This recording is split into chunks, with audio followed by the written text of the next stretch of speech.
सभी साथियों को जय हिंद। मैं आपका साथी डॉक्टर अशोक शर्मा एक बार फिर से आप सब लोगों के साथ। और आज के इस सेशन में हम fourth pre read English paper का सॉल्यूशन करेंगे।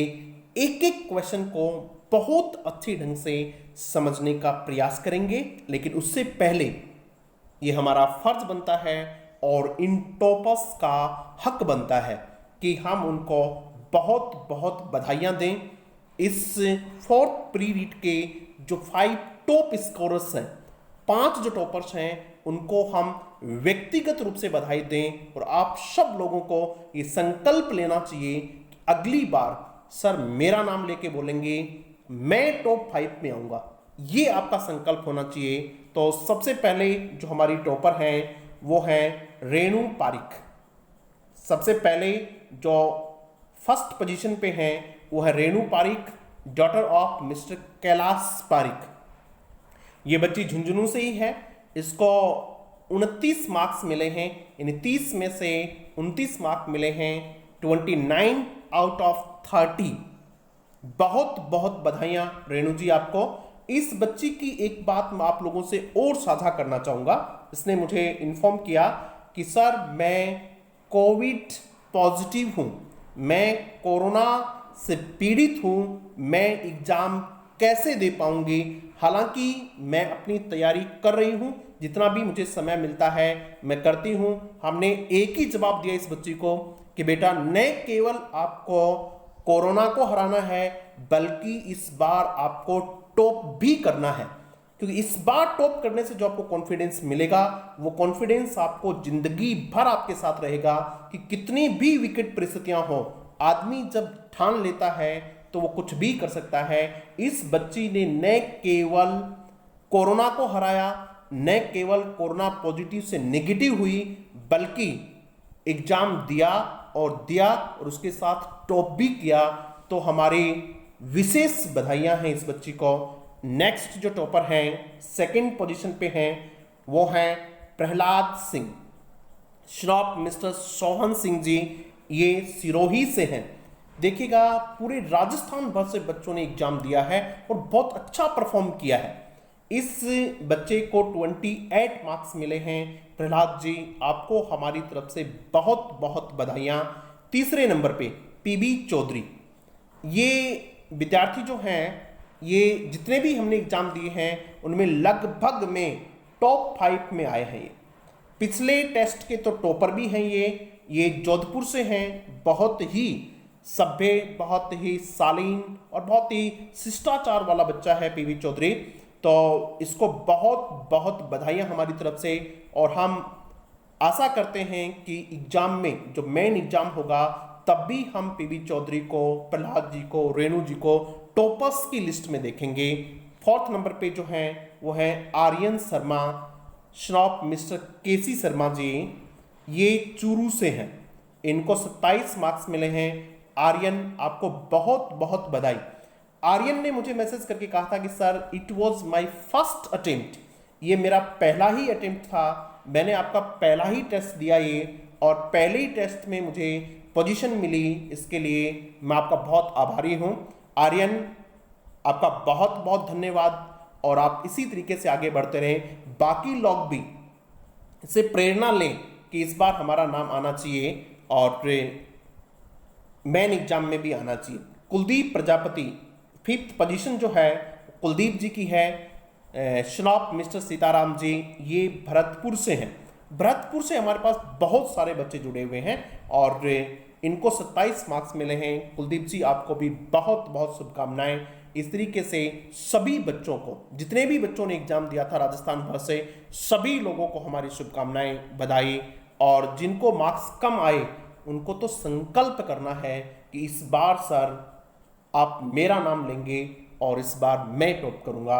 अब हम बढ़ते हैं किसकी तरफ, एग्जामिनेशन पेपर की तरफ। इस बार हमने पेपर को बिल्कुल वैसे ही ले लिया PDF जो आपको एग्जाम में मिली थी। यहाँ आपको इंस्ट्रक्शंस हैं, ये आपको नेम लिखना था तो आप यहाँ अपना नाम लिखा होगा।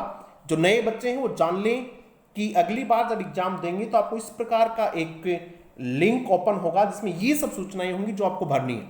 यदि आपने रजिस्ट्रेशन नहीं करवाया है तो इस नंबर पे फटाफट अपना रजिस्ट्रेशन करवा दें 9521725483 9521725483 इस पे अपना रजिस्ट्रेशन करवाएंगे तो आप एग्जाम दे पाएंगे। ये पीडीएफ भी मैं आप लोगों को आपके रजिस्टर नंबर पे भेज दूंगा। मैसेज व्हाट्सएप मैसेज करना है, आप अपना नाम और डिस्ट्रिक्ट का नाम लिखेंगे, उसके बाद ये सारी फॉर्मेलिटीज आप करेंगे, district, mobile number, language second, ये सब हो गया। अब आते हैं अपन पहले क्वेश्चन पे। पहले जो 5 क्वेश्चंस हैं आपके पास पीडीएफ है, आप अपनी पीडीएफ से मिलान करते चले जाइएगा। पहले 5 क्वेश्चंस हैं वो अनसीन पैसेज के हैं। अनसीन पैसेज से 3 टॉपिक हमारे सिलेबस में हैं। सब्जेक्ट वर्ब एग्रीमेंट, उससे क्वेश्चन पूछे जाएंगे, इन्फरेंस, उससे क्वेश्चन पूछे जाएंगे, और लिंकिंग डिवाइस, इससे क्वेश्चन पूछे जाएंगे। इन्फरेंस का मतलब ये होता है कि या तो फैलेसी से क्वेश्चन आएगा या फिर पैराग्राफ को आपने कितना समझा, कंप्रेहेंशन कैसा किया आपने इसको, इस प्रकार से भी क्वेश्चन आएंगे। तो इस बार हमने पहला क्वेश्चन वैसा ही लिया है। पहला क्वेश्चन देखिए क्या है, the author's main point is that, लेखक का मुख्य बिंदु इस पैराग्राफ में क्या है। देखिए पैराग्राफ को हम वापस से नहीं पढ़ेंगे पूरा, क्योंकि मैंने आप लोगों को पीडीएफ सेंड कर दी है, आपने पढ़ लिया होगा, इसलिए हम इसको पूरा नहीं पढ़ेंगे। और इसका जो सही आंसर है उसको टिक मार्क करते हैं। इसका सही आंसर है peace and security are the chief goals of all living beings. पहले का ये सही आंसर है। उस पैराग्राफ में ये बताया गया है कि शांति और सुरक्षा मुख्य उद्देश्य हैं सभी प्रकार के जीवों के। तो ये इसका पहला है, ठीक है। इसमें एक चीज और आपको समझनी है, ये जो वर्ड है इसका ट्रांसक्रिप्शन पूछा जाता है एग्जाम में। इस वर्ड का ट्रांसक्रिप्शन पूछा जाता है। क्या ट्रांसक्रिप्शन है मैं एक बार लिख के दिखा देता हूं आप लोगों का। इसका सही ट्रांसक्रिप्शन है सिक्योरिटी, सी क्यों, ये की मात्रा होती है इसमें यू, सिक्यू, ए रे ए टे, ये सिक्योरिटी होता है। सिक्योरिटी ये इसका सही ट्रांसक्रिप्शन होता है, ये होता है देखो इसमें ये सिक्योरिटी, ये इसका सही ट्रांसक्रिप्शन होता है। एग्जाम में आ जाएगा तो आप लोगों के लिए समस्या बन जाएगा। तो पहले का आंसर क्या है भाई, सी। नेक्स्ट देखिएगा, next, life is as dear to a mute creature, जिंदगी इतनी प्रिय होती है अ म्यूट क्रीचर के लिए भी as it is to a man, जितनी ये एक इंसान के लिए होती है। How many conjunctions have been used in the above sentence, इस सेंटेंस में कितने कंजंक्शंस यूज हुए हैं आपको ये बताना है। देखिएगा इसमें कंजंक्शन यूज हुआ है एज। कई बार बच्चे क्वेश्चन करते हैं कि सर जी इस एज को 2 बार काउंट किया जाए या 1 बार काउंट किया जाए। बेटा ये कोरिलेटिव कंजंक्शंस हैं, इनको 1 बार काउंट किया जाना चाहिए। कौन कौन से और कोरिलेटिव कंजंक्शंस हैं उनको भी देखेंगे। पहले ये देखो इसका सही आंसर क्या हो जाएगा, 1 हो जाएगा इसका सही आंसर, ये इसका सही आंसर हो जाएगा। अब यदि एग्जाम में आता कि ये जो कंजंक्शन है ये किस प्रकार के कंसेप्ट को बता रहा है, क्या मीनिंग दे रहा है, तो आपको लिखना चाहिए था कंपैरिजन। क्या लिखना चाहिए था, कंपैरिजन, COMPARISON। ये 2 इक्वल चीजों के बीच कंपैरिजन के लिए एज का प्रयोग होता है। जिंदगी इतनी प्यारी इनको है जितनी प्यारी इनको है, 2 के बीच तुलना की गई है, लेकिन ये इक्विवेलेंट कंपैरिजन होता है, बराबर की चीजों के बीच में कंपैरिजन होता है। समझ में आ गई। अब मैं आप लोगों को कुछ और कोरिलेटिव कंजंक्शंस बता देता हूं, कुछ और कोरिलेटिव कंजंक्शंस, ताकि आप पे आगे भी कभी गलती नहीं करें। आइदर और है, यदि आपसे आए तो आप मानना कि ये एक ही कंजंक्शन है। नाइदर नोर है तब भी मानना कि कितना है, एक ही कंजंक्शन है। नॉट ओनली बट ऑल्सो है तब भी आप मानना कि कितना भी एक ही कंजंक्शन है। ये देखिएगा वेदर, WHE THER, वेदर और ये भी एक ही कंजंक्शन है। नो सूनर देन ये भी एक ही कंजंक्शन है। हार्डली वेन या फिर स्केयर्सली वेन, ये सब एक ही कंजंक्शन है। इनकी गिनती में ये एक आने चाहिए। ये कोरिलेटिव कंजंक्शंस होते हैं, आपको इनको ठीक से समझ लेना चाहिए। मुझे लगता है कि 2 का जो क्वेश्चन है ये आपको ठीक से समझ आ गया होगा। तीसरा देखते हैं। तीसरा क्वेश्चन को एक बार पढ़ लेते हैं ठीक ढंग से। आप क्वेश्चन को 2 बार पढ़ने का प्रयास कीजिएगा एग्जाम में। And no matter whether they belong to the higher groups such as human beings or the lower groups such as animals, all being primarily want peace, comfort and security। देखो ऊपर वाले में यही पूछा था, इसका मेन आइडिया क्या है, तो यही है peace, comfort and security. The linking device in bracket implies, इस ब्रैकेट में जो लिंकिंग डिवाइस है वेदर, ये आपको क्या बता रहा है? पहला ऑप्शन है एडिशन, नहीं बता रहा है। कॉन्ट्रास्ट होता है विरोधाभास, नहीं बता रहा है। सीक्वेंसिंग ऑफ आइडियाज, ये भी नहीं। अल्टरनेट का मतलब होता है विकल्प। अल्टरनेट का मतलब क्या होता है? विकल्प। ये भी देखो वेदर और कंजंक्शन है, ये बताता है या तो ये या फिर ये, तो इसमें विकल्प को बता रहा है, अल्टरनेट को बता रहा है।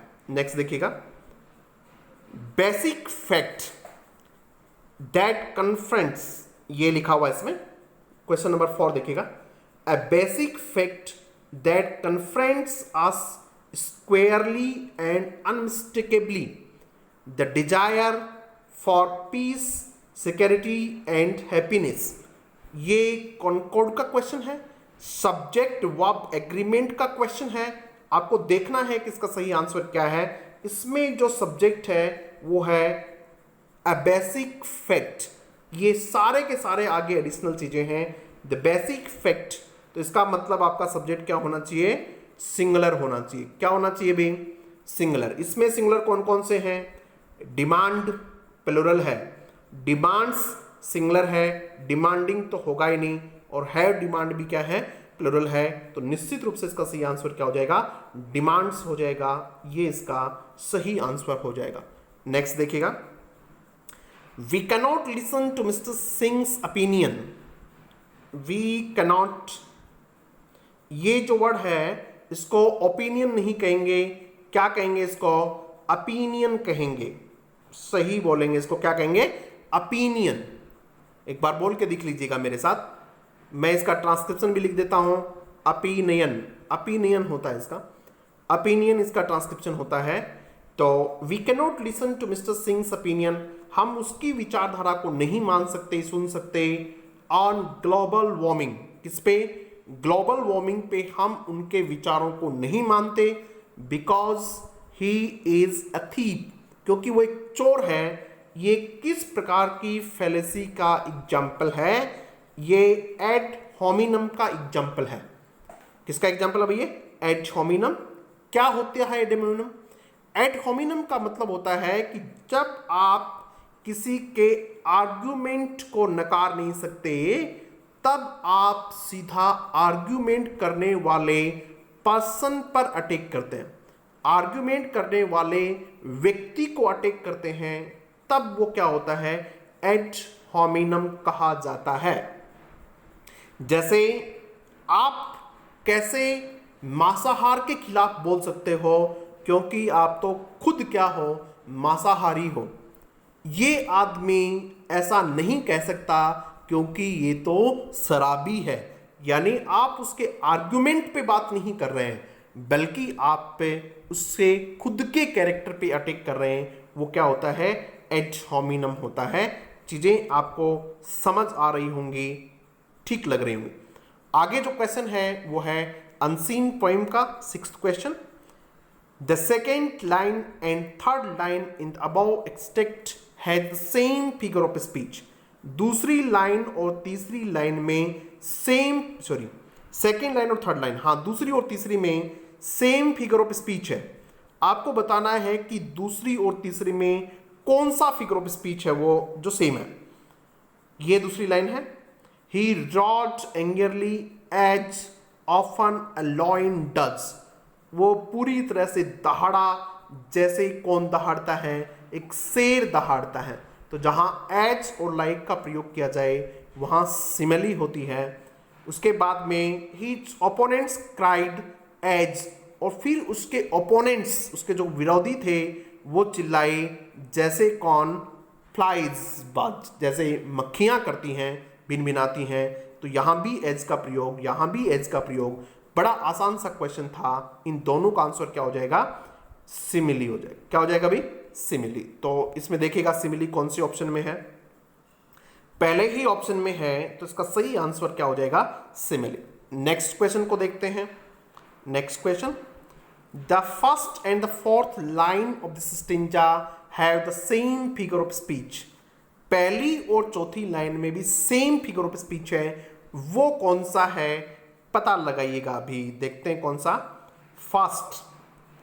First, the hero seem to be a lion in the fight.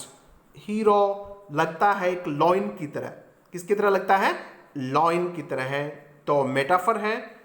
और लास्ट में अ सिंगल स्नेक, लास्ट में हीरो को क्या बताया है? स्नेक बताया है, जो हिस एट एवरी साइड, जो फुकार मारता है हर दृश्य पे। तो दोनों में क्या है? मेटाफर है।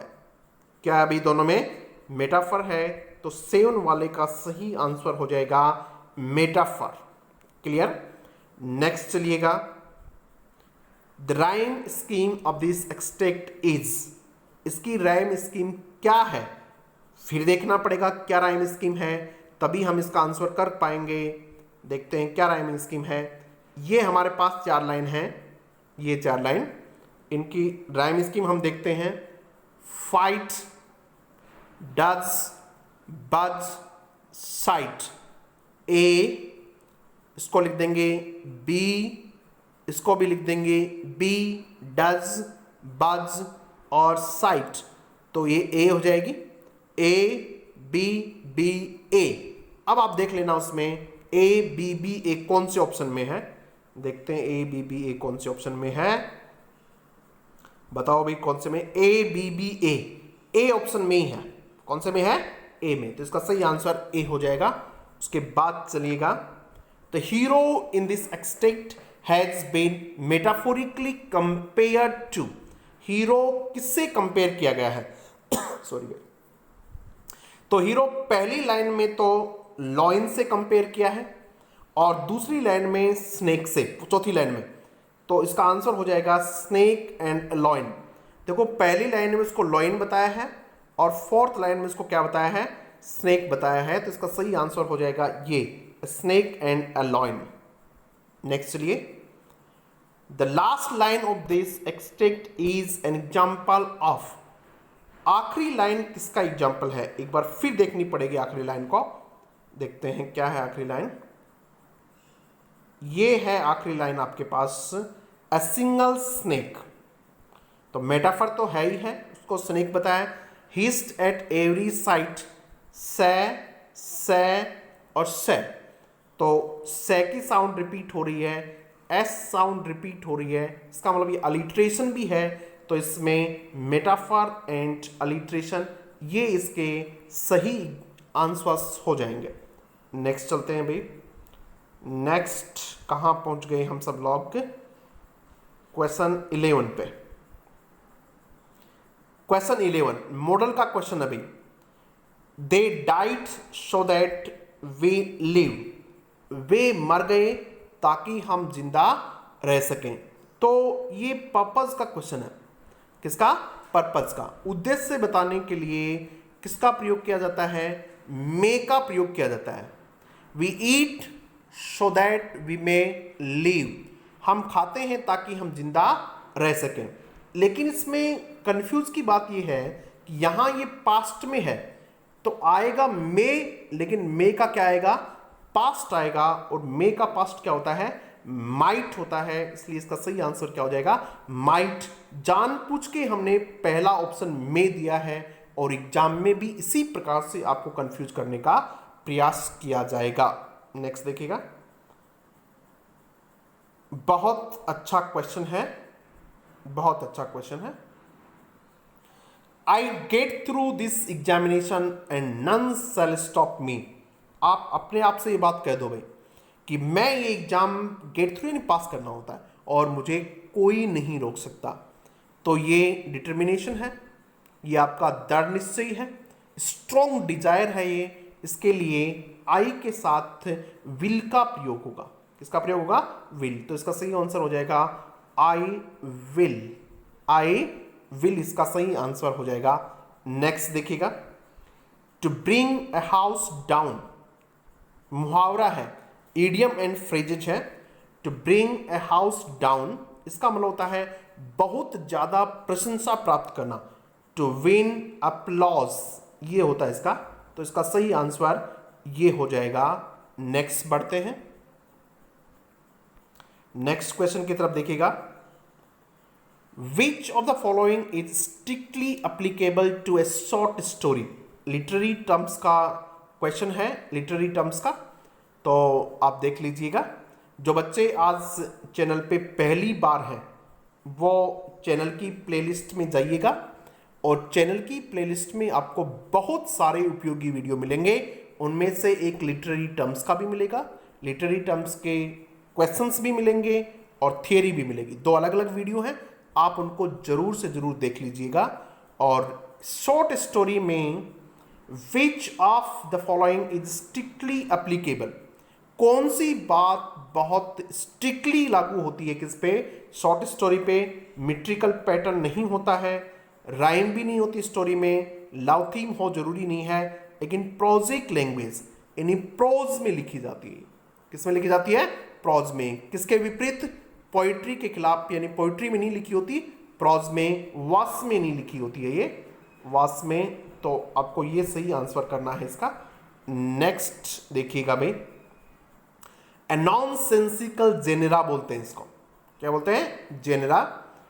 एक नॉनसेंसिकल जेनेरा होता है, डिवाइड टाइप होती है किसकी? ड्रामा का एक प्रकार, विच ऑफन रिएक्ट्स जिसमें अक्सर रिएक्ट होता है, और इंगेजेस स्लैपस्टिक ह्यूमर। स्लैपस्टिक मतलब बॉडी का ह्यूमर होता है, असली हरकतें ज़्यादा होती हैं, तो वो फार्स होता है। कॉमेडी का एक प्रकार होता है, COMEDY। कॉमेडी की एक टाइप होती है फार्स, FARCE, फार्स। तो इसका सही आंसर क्या हो जाएगा? फार्स हो जाएगा, फार्स। उसके बाद देखिएगा, which of the following words begins with different sound, इनमें से कौन सा शब्द डिफरेंट साउंड से शुरू होता है, यानी अलग ध्वनि से शुरू होता है? इसके लिए तो हमें इनके ट्रांसक्रिप्शन देखने ही पड़ेंगे। पहले का देखिएगा ईट, तो इसका ट्रांसक्रिप्शन होता है ईट, ये। दूसरे का होता है ईवन, ई बड़ी ई, व, ए और न, ईवन। तीसरे का होता है इंजिन, ए न जी डी जेड, इंजिन होता है। ठीक है, तो पता चल गया होगा कौन सा डिफरेंट साउंड से शुरू हो रहा है, ये अलग हो रहा है। और ईस्ट का ट्रांसक्रिप्शन भी ये होता है, ईस्ट। तो आपका आंसर सही क्या हो जाएगा? इंजिन हो जाएगा। क्या हो जाएगा भाई? इंजिन। एक बात और भाई, आप लोगों को लगे कि आपके साथ मेहनत की जा रही है और ईमानदारी पूर्वक मेहनत की जा रही है, तो मुझे लगता है कि आपको भी वीडियो शेयर कर देनी चाहिए। एक आदमी आपके लिए 3-3, 4-4 घंटे लगाता है, 5 घंटे लगाता है, आपके हर एक सवाल का जवाब देने की कोशिश करता है, आपके हर एक मैसेज का आंसर करने की कोशिश करता है। आप जो भी मैसेज करते हैं मेरे नंबर पे, मैं कोशिश करता हूं कि जवाब दूं। और आप लोगों के पास 1 मिनट नहीं है शेयर करने के लिए, ये तो थोड़ी सी ठीक बात नहीं है। आपको शेयर करने चाहिए ताकि बाकी लोगों की भी मदद हो सके, बाकी लोग भी समझ सकें। ये आपकी नैतिक जिम्मेदारी होनी चाहिए। बाकी आपकी मर्जी है, आप शेयर करें या नहीं करें, आपको करना जरूर चाहिए। बाकी तो आप खुद समझदार हैं, बहुत समझदार हैं आप। Identify the word that begins with a different sound, उस साउंड को ढूंढिएगा जो अलग है। इनके सबके भी ट्रांसक्रिप्शन करने पड़ेंगे तब बात बनेगी। पहले लिखो एग्जामिनेशन, इसका ट्रांसक्रिप्शन होता है एग्जामिनेशन, एग्जामिनेशन ये होता है नेशन, एग्जामिनेशन ये होता है इसका, ठीक है। तो ये इसे शुरू हो रहा है। एग्जाम्पल इसका होता है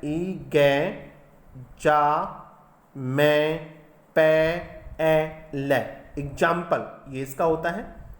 तीसरा जो वर्ड है इसमें उसका ट्रांसक्रिप्शन होता है एक्सरसाइज, इसका देखिएगा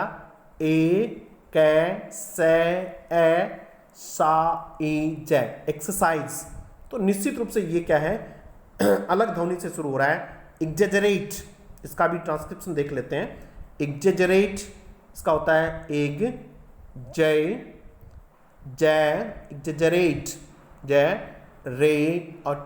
एग्जेजरेट, ये इसका सही ट्रांसक्रिप्शन होता है। आगे चलिए भाई। Identify the sound in the bracket, identify the sound in the bracket of the word. इसमें आपको ये बताना है कि इसमें से कौन सा है जो क्या है, identify the sound in the bracket of the word. ये ब्रैकेट जो है WREATH, यानी EA साउंड को बताना आपको क्या है। और जो EA साउंड है इसका भी हम ट्रांसक्रिप्शन देख लेते हैं, और इसका ट्रांसक्रिप्शन होता है रीथ, WREATH, रीथ है ये। तो रीथ का मतलब ये है, तो इसका सही आंसर ये हो जाएगा। उसके बाद देखिएगा, which of the following is known as schwa. कई बच्चों ने मैसेज करके कहा कि सर जी ये क्या क्वेश्चन आ गया। अरे भाई फेनेटिक्स का बहुत शानदार क्वेश्चन है ये श्वा। ये होता क्या श्वा, देखिएगा एक वॉवल साउंड होती है, वाउल साउंड, और अनस्ट्रेस लेवल में होती है। अनस्ट्रेस लेवल में जहां जोर नहीं दिया जाता, और ये ए होता है, ये कभी स्ट्रेस नहीं होता है। लास्ट में अपन लिख देते हैं ए बस, ठीक है। तो इसको क्या बोलते हैं, श्वा साउंड बोलते हैं, ये ए। तो इसका सही आंसर ये था। उसके बाद देखिएगा, फ्रिकेटिव्स आर, फ्रिकेटिव्स का आपको नंबर बताना था, कितने होते हैं फ्रिकेटिव्स। पहले जान लो फ्रिकेटिव्स होते क्या हैं। ये कॉन्सोनेंट साउंड का एक प्रकार है। कितने होते हैं, इनकी संख्या 9 होती है। कितनी होती है, 9 होती हैं। कौन कौन से होते हैं, लिख लो एक बार, फे, वे, थे, दे, ये सब होते हैं। से, उसके बाद में जय, जय, से, है। ये 9 साउंड जो होती हैं, ये क्या होती हैं, कौन सी होती हैं भी, फ्रिकेटिव साउंड होती हैं। मैंने आप लोगों को बता दिया 9 होती हैं, और ये कौन कौन से होते हैं वो भी मैंने आपको बता दिया। फे, वे, थे, दे, से, जय, जय, से और है, ये 9 साउंड इसमें होती हैं। आगे देखिएगा, अब आते हैं पेडागोजी के क्वेश्चंस। बहुत अच्छे क्वेश्चंस इस बार हमने डालने की कोशिश की है, वैसे तो हर बार ही बहुत अच्छे डालते हैं। At the initial stage of language learning, language learning की प्रारंभिक अवस्था में may be one of the languages for learning activities, ये लर्निंग एक्टिविटीज के लिए एक भाषा हो सकती है that create the child's awareness to the world, जो बच्चे का अवेयरनेस वर्ल्ड के लिए क्रिएट करती है। तो कौन सी भाषा होनी चाहिए इनिशियल स्टेज पे, जब भी आपको आ जाए तो आप मान लेना कि वो मदर टंग होगी, वो होम लैंग्वेज होगी, वो वर्नाकुलर लैंग्वेज होगी। तो इसका सही आंसर क्या है, इनिशियल स्टेज पे बच्चे को वर्नाकुलर लैंग्वेज में पढ़ाया जाना चाहिए। वर्नाकुलर लैंग्वेज का मतलब होता है language spoken in a particular area, language spoken in a particular area bye particular people, यानी आप इसको रीजनल लैंग्वेज कह सकते हैं, क्षेत्रीय भाषा कह सकते हैं, आप इसको होम लैंग्वेज कह सकते हैं। तो इसका सही आंसर ये हो जाएगा। नेक्स्ट देखिएगा, A teacher asks the students to assess their classmates. एक टीचर स्टूडेंट से पूछता है कि वो अपने क्लासमेट को असेस करें ड्यूरिंग अ डिबेट, डिबेट में इन द क्लास, यानी स्टूडेंट अपने साथियों को असेस करें, उनको आकलन करें, तो होता पीयर असेसमेंट होता है। वो क्या होता है, पीयर असेसमेंट होता है, साथियों का मूल्यांकन। नेक्स्ट देखिएगा, which of the following may be evaluated in education, इनमें से किस चीज को एजुकेशन के दौरान इवेल्युएट किया जाता है, यानी किसका मूल्यांकन किया जाता है, ये आपको देखना है। ए ऑप्शन है, A option instructional process, instructional process का मतलब होता है पढ़ाई की जो प्रक्रिया है उसको, performance of the teacher, teacher की परफॉर्मेंस को भी, एजुकेशनल प्रोग्राम करिकुलम को भी, लर्नर्स लर्निंग, सभी चीजों को इवेलुएट किया जाता है। ये हमने जानबूझ के ऐसा बनाया है एग्जाम में कोई एक पूछ लेगा इनमें से किसको किया जाता है किसको नहीं किया जाता है, तब आप ध्यान देंगे। यहां इसका सही आंसर है ए, बी, सी और डी। नेक्स्ट देखिएगा, communicative approach to evaluation stresses on. Communicative approach किस बात पे जोर देती है? पहला, कंटेंट रिलेवेंसी, कंटेंट रिलेवेंट होना चाहिए और वोकैबुलरी, फ्लुएंसी एंड फ्लेक्सिबिलिटी, बात ए एंड बी। तो इसका सही जो आंसर है वो है बात ए एंड बी। क्लियर है? आगे चलिएगा, 25th question, one of the task of the teacher in communicative language teaching is to. क्या है उसका टास्क? कम्युनिकेटिव लैंग्वेज टीचिंग में टीचर का जो काम है देखिएगा, collect information about the social background of the learners, नहीं, ये मुख्य काम नहीं है। Determine the language needs of the learner, ये उसका मुख्य काम है। लैंग्वेज नीड्स का मतलब होता है बच्चा कहां कैसा है, कमजोर है, किस उसकी लैंग्वेज नीड्स क्या है, उसकी आवश्यकताएं क्या हैं, उसकी कमियां क्या हैं, उसकी अच्छाइयां क्या हैं, उसको कौन सी चीज बताई जानी चाहिए ताकि उसकी कम्युनिकेशन स्किल जो है बहुत इंप्रूव हो जाए। प्रोवाइड सुटेबल क्लासरूम, ये भी नहीं है। सेंड प्रोग्रेस रिपोर्ट, ये भी नहीं। तो इसका इन चारों ऑप्शंस में से ये सही आंसर है। देखो, आपको जो ऑप्शंस दिए होते हैं ना उनमें से करेक्ट ढूंढना होता है एक, तो ये आप ध्यान रखेंगे इस बात को। 26, remedial teaching is also known as. Remedial teaching के और दूसरे कौन कौन से नाम हैं ये जानना आपको। रेमेडियल टीचिंग को क्या जाना जाता है? हाई टीचिंग नहीं, लॉ टीचिंग नहीं, स्पेशल टीचिंग नहीं, कंपनसेटरी टीचिंग, क्षतिपूर्ति, कंपनसेटरी पढ़ाया जाता है, इसको टीचिंग कहा जाता है। इसके और दूसरे नाम कौन कौन से हैं? एक करेक्टिव टीचिंग भी कहते हैं इसको, CORRECTIV, करेक्टिव टीचिंग भी कहते हैं। एक इसका दूसरा नाम है developmental teaching, DEVELOPMENTL, developmental teaching. तो ये नाम भी आप याद रख लेंगे। विच of the following is remedial teaching strategy? Remedial teaching की जो स्ट्रेटेजीज होती हैं उनमें से कौन सी है? IEP बिल्कुल होती है, इसका नाम होता है इंडिविजुअल एजुकेशनल प्रोग्राम, ये एक स्ट्रेटेजी होती है। PS सपोर्ट प्रोग्राम, ये भी होती है, बच्चे एक दूसरे की हेल्प करते हैं। लाइजन विद पेरेंट्स, ये भी रेमेडियल टीचिंग का एक प्रकार, उसकी एक स्ट्रेटेजी होती है, रणनीति। तो इसका सही आंसर हो जाएगा ऑल ऑफ दीज। आप समझेंगे इसको। ये भी एक अच्छा क्वेश्चन हमने इसमें प्रयास किया था डालने का, थोड़ा सा समझेंगे आप। मिस्टर शर्मा एक इंग्लिश टीचर है, has number of language activities connected with the topic. एक टॉपिक से संबंधित कई प्रकार की एक्टिविटीज हैं, जैसे oral drill, reading, sentence writing, composition, grammar, translation, language exercise. तो कौन से फॉर्मूला को फॉलो कर रहा है वो, कौन से फॉर्मूला को फॉलो कर रहा है वो, कौन से प्रिंसिपल को फॉलो कर रहा है? तो पहला है, देखिएगा, the principle of priorities of language skills. Priorities of language skills का मतलब होता है LSRW के प्रियोरिटीज, पहले लिसनिंग, स्पीकिंग, इस तरह से। ये तो नहीं कर रहा है वो। प्रिंसिपल ऑफ इमिटेशन, ये भी नहीं कर रहा है। Principle of selection and gradation, ये भी नहीं कर रहा है। Principle of multiple line approach, अलग अलग प्रकार के तरीके अपना रहा है एक ही चीज के लिए, ठीक है, तो वो होती है मल्टीपल लाइन अप्रोच। आप लोग भी अपनी तैयारी के लिए मल्टीपल लाइन अप्रोच अपनाएं, हर तरीके से अपने लक्ष्य तक पहुंचने का प्रयास करें, कैसे भी करें, लेकिन चीजें आपको याद आनी चाहिए, चीजें आपको समझ आनी चाहिए, आप भी हर तरीके से प्रयास करें। नेक्स्ट देखिएगा, grouping according to sound. Sound के अनुसार जो ग्रुपिंग होती है उसको क्या कहते हैं? जैसे cat, bat, mat, pat, fat, set, it, beat, fit, hit, kit. समझ गए होंगे आप, ये फेनेटिक होती है, ठीक है। और यहां से क्वेश्चन अक्सर आता है, अभी ध्यान रखना, सेमेंटिक क्या होता है, लेक्सिकल क्या होता है, ग्रामेटिकल क्या होता है, ये आप ठीक से देख लेना। हम हर बार एक क्वेश्चन यहां से देते हैं। और अब आपका नेक्स्ट क्वेश्चन बहुत शानदार क्वेश्चन है, ये भी मल्टीलैंग्वेलिज्म का है। देखिएगा, how can we use multilingualism and language diversity in classroom as tool for effective teaching.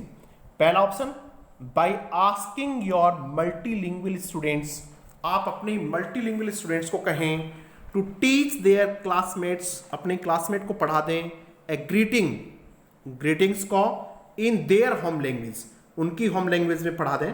ये ठीक है, एक दूसरे बच्चे कम से कम ग्रीटिंग को तो सिखा दें, ग्रीटिंग नहीं, अभिवादन को सिखा दें।